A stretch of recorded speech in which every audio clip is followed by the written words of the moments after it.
जब श्री बद्रीनाथ भगवान विश्राम करते हैं, पट जब बंद होते हैं, तो मेरे नारायण के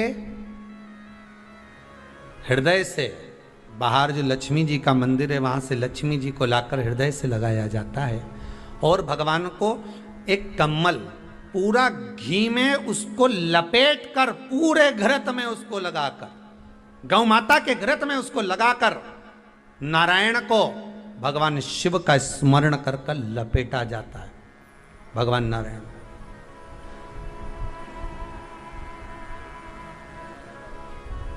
बद्रीनाथ बाबा के मंदिर में दिया घी से भर दिया जाता है, ताले लगा दिए जाते हैं, सब नीचे आ जाते हैं। जब अक्षय तृतीया के समय पर पट खोलते हैं, बाबा का कम्मल घृत से जुड़ा हुआ वैसा कि वैसे ही घृत भरा हुआ,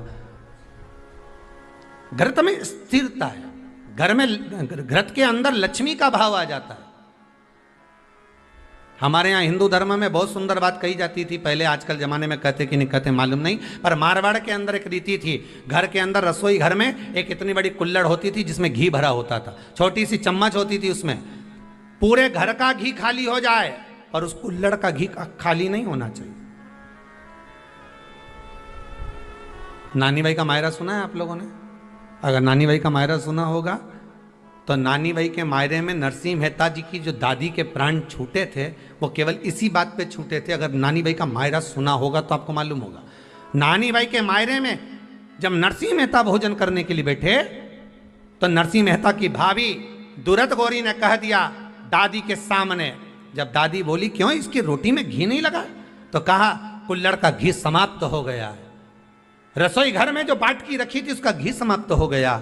जय कुंवर भाई को चिंता लग गई, आंखों से अश्रु बहने लगे और जय कुंवर भाई नरसिंह मेहता की दादी प्राणों को छोड़ दी कि मेरे रसोई घर का घी समाप्त हो गया, मतलब ये घर अब बर्बाद होने में देरी नहीं लगेगी। नानी भाई का मायरा कहता है दादी के प्राण छूट गए थे, नैनों से नीर बह रहा था, केवल जरा सा संवाद। शास्त्र कहता है घर के रसोई घर में जिस बाटकी से आप रोटी पर घी लगाते उसकी बाटकी में भले आधा चम्मच घी पड़ा पर पड़े रहना चाहिए। क्यों? वो लक्ष्मी को घटने नहीं देता। जिस दिन बाटकी मंज जाए, साफ हो जाए, उसी दिन उसको धोकर पोंछ कर वापस भर देना चाहिए। अगर बाटकी गंदी हो गई तो आप धो पोछो, मना नहीं है, पर उसको धोने पोछने से पहले एक कटोरी में घी भर दो, चम्मच रख दो। पर रसोई घर में बाटकी में घी होना चाहिए और उसमें आप डालते रहो और लगाते रहो, रोटी में चलेगा, पर बाटकी का घी समाप्त नहीं होना चाहिए, कुल्हड़ का घी समाप्त नहीं होना चाहिए। वो बरकत है, वो भंडार है, वो संपदा है हमारी। घृत वैभव देता है, घृत वैभव प्रदान करता है,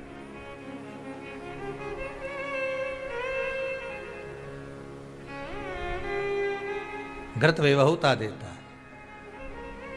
कितना सुंदर कहा है।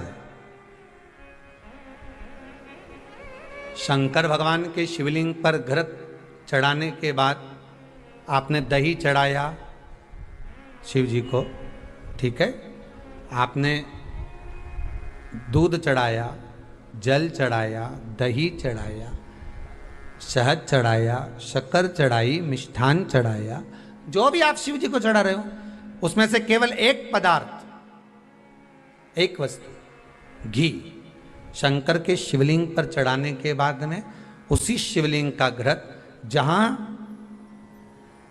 शिवलिंग रखा हुआ है, शिवलिंग जहां रखा रहता है उस कटी पर उस घृत से हस्त फेर देना चाहिए अपनी मनोकामना कर कर। जो अभिषेक आपने किया है वो अभिषेक का फल भगवान भोलेनाथ कुछ ही दिन में प्रदान कर देते हैं। मात्र उंगली फेर देने पर, घृत पात्र की उंगली, घृत का जो आप अभिषेक कर रहे हो, जल चढ़ा रहे हो, दूध चढ़ा रहे हो, आप पंचामृत सामग्री समर्पित कर रहे हो, आप दुनिया की सारी वस्तु भगवान को दे रहे हो, तो घी चढ़ाते समय जब घी चढ़ जाए, शंकर के शिवलिंग पर घी चढ़ गया, उसकी एक उंगली लेकर शिव मंदिर में जहां शंकर जी पिंडी पर बैठे हैं उस जलाधारी पर जो शिवलिंग रखा हुआ है उसके चारों तरफ उस घृत को लगा देना चाहिए अपनी कामना कर कर।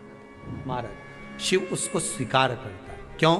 शंकर और पार्वती के मिलन स्थल, माता पार्वती की गोद में भगवान शंकर का जो शिवलिंग स्वरूप विराजमान है, हस्त कमल के अंतर्गत जो भगवान विराजमान है, उसका फल चोगना मिल जाए।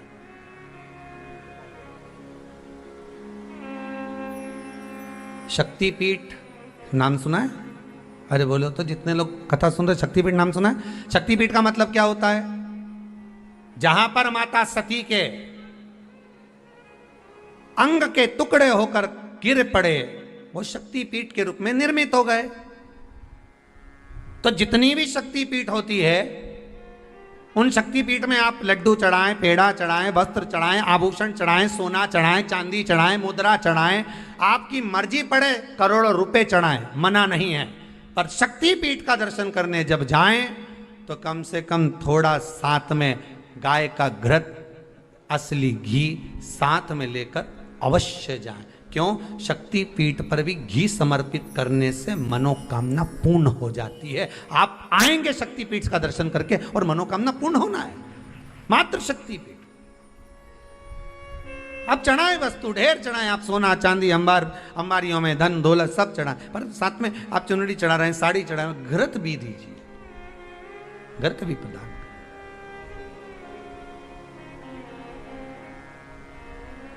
घृत का दान मूल है। धर्म पत्नी से संतान नहीं, औलाद नहीं, बड़े दुखी है, बड़े दुखी। अच्छा, संतान नहीं हो, किसी नारी की गोद अगर, स्त्री की गोद अगर खाली रह जाए तो भी दुख होता है उसको कि मेरे घर में औलाद नहीं, संतान नहीं। हम कई बार कहे, आज फिर कहते हैं, ये टेस्ट भी बाद में कराना, सारी जांचें बाद में कराना। एक बार शंकर का भजन कर कर देख लो। सब जगह से अगर हार जाओ और सारे रिपोर्ट आपकी आपने सब दूर दिखा ली, तो एक बार शंकर पर भरोसा कर कर तुमरुका जी का नाम लेकर सफेद आंकड़े की जड़ को शिव जी पे से रजस्वला धर्म के 7वें दिन 21 बार घुमा लो। नाम गोत्र बोलकर कमर में लाल धागे में बांध लो। पीपल के पत्ते शिव जी को चढ़ाओ, उठाकर लाओ। उस एक पत्ते को रात्रि को गाय के दूध में उकालो और उस दूध को दोनों पति पत्नी पियो। साथ रहिए, समय आएगा, बाबा चाहेगा तो 3 या 4 महीने में गर्भ ठहर ही जाएगा। सारे डॉक्टर को दिखा लिया अपनी जगह, टेस्ट भी करवा लिया अपनी जगह, पर एक बार प्रयोग, और वो विश्वास रखकर करना पड़ेगा। शंकर पर जो भी कार्य कर रहे हो आप, जो उपाय कर रहे हो आप, शिव का स्मरण कर, भगवान पर अगर विश्वास रखोगे, भरोसो दृढ़ इन चरणन करो, श्री वल्लभ नक चंद्र छटा बिन सब जगह माही अंधेरो। अगर भरोसा है तो शंकर है, और भरोसा नहीं तो शिव कहां से। विश्वास लेकर अगर आए हो तो काम तो होगा। ये लोग काशी से आए हुए हैं, विश्वास लेकर ही तो आए होंगे कि हम जाएंगे शंकर की कथा में तो बाबा कृपा जरूर करेगा। कई लोग यहाँ पर बैठे हुए हैं जो विश्वास लेकर आए हुए हैं, दूर दूर से आए हुए हैं, केवल विश्वास लेकर कि भगवान कृपा करेगा किसी न किसी रूप में, मुझे विश्वास है कि बाबा मेरी सुनेगा। और फिर कहता हूं, कथा में अगर आपने मन लगा लिया, भले टीवी चैनल के माध्यम से श्रवण कर रहे हो, भले मोबाइल के माध्यम से श्रवण कर रहे हो, भले पंडाल में सुन रहे हो, बाबा से अगर दिल से आपने अगर कह दिया तो 3 महीना बहुत होता है सब कामना पूरी होने के लिए। मेरा बाबा आपको कुछ ना कुछ दे ही देता है, बस आपकी रुचि के अनुसार सुख प्रदान कर ही देता है। आप उस पर विश्वास, भरोसा,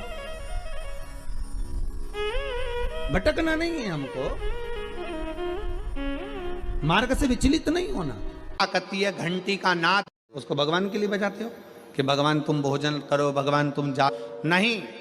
शिव महापुराण की कथा कहती है घंटी का नाद इसलिए करा जाता है कि अपनी बुद्धि को, अपने चित्त को केंद्रित करो भगवान के चरणों की ओर। और जितने घर में सदस्य हैं, घंटी की आवाज को सुनकर अपने विवेक को ये केंद्रित कर लें कि मेरे घर में मेरा लड्डू गोपाल, मेरे घर में मेरा ठाकुर, मेरे घर में मेरा राम, मेरे घर में मेरा दत्त, मेरे घर में मेरा हरि विठल, मेरे घर में मेरा विश्वनाथ, मेरे घर में मेरा सोमनाथ बैठा हुआ। अपनी बुद्धि को केंद्रित करना, अपने विवेक को केंद्रित करना, अपने चित्त को केंद्रित करना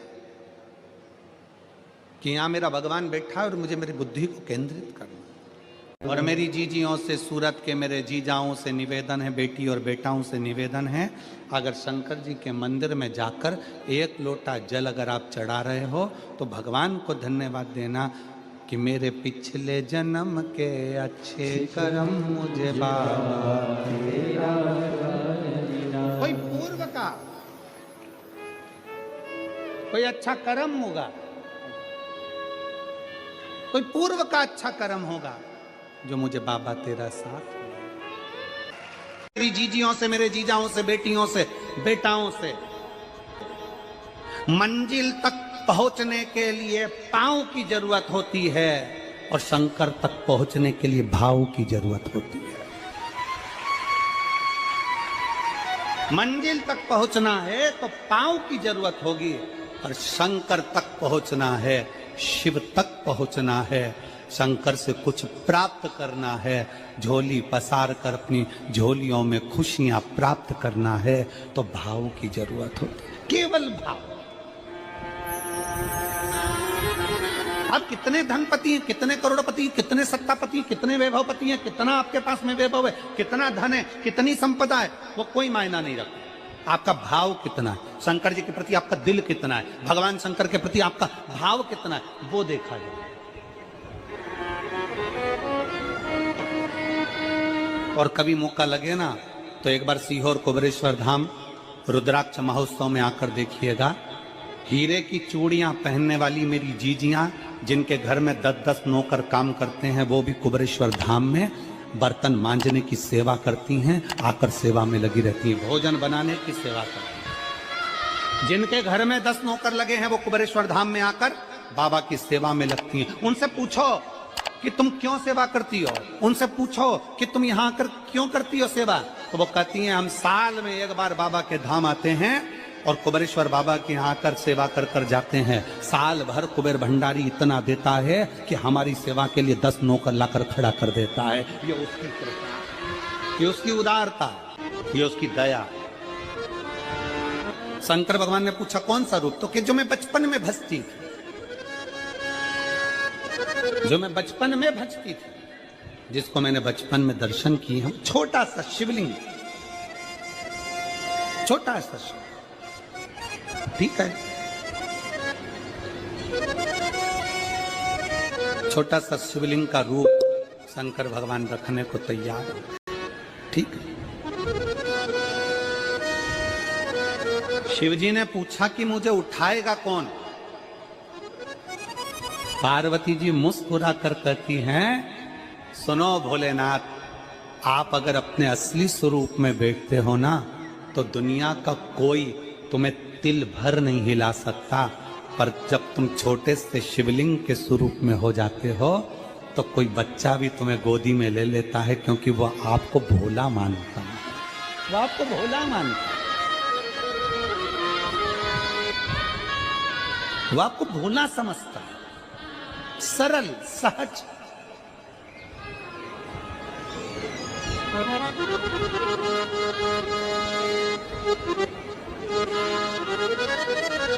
बहुत बड़ा दर्शन का फल है।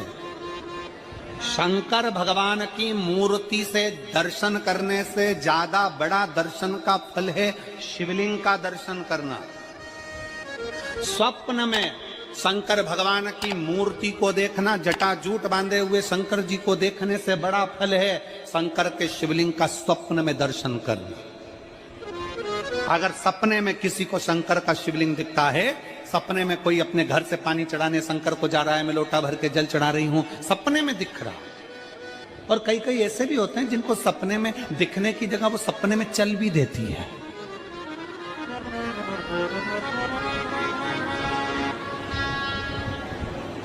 महाराष्ट्र में कथा थी तो वहां एक पत्र आया था, एक भाई ने लिखा था मेरी पत्नी से मैं बहुत परेशान हो गया हूं। उसका नाम हमें स्मरण में नहीं है, सिरपुर की कथा में वो पत्र था। तो उसने लिखा मैं अपनी पत्नी से परेशान हो गया हूं। तो उससे हमने एकांत में बुलाकर पूछा भाई ऐसा क्या हो गया, बता तू क्या हुआ। उसका फोन नंबर था, उसको फोन लगवाया, पूछा क्यों परेशान हो गया। उसने कहा मेरी पत्नी रात को चिल्लाती है, बोल बम का नारा है बाबा एक सहारा। कभी कभी सपने में बैठकर चिल्लाती रहती है, ऐसे बैठ जाएगी और चिल्लाएगी श्री शिवाय नमस्तुभ्यं, श्री शिवाय नमस्तुभ्यं। और तो और यहाँ तक तो चल जाता है गुरुजी, पर इससे आगे नहीं चल पाता है। हमने पूछा इससे आगे क्या?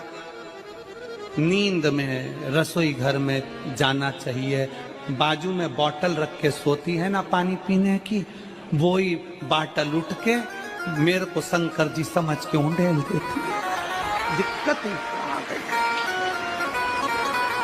नजदीक तक यहां तक भी चल जाएगा कि श्री शिवाय नमस्तुभ्यं जपे, और ये भी चल जाएगा कि बोल बम का नारा है और बाबा है, पर ये नहीं चलेगा कि वो पानी की बोतल ठंड में मेरे ऊपर डाल दे उंडेल की। ये कहां से?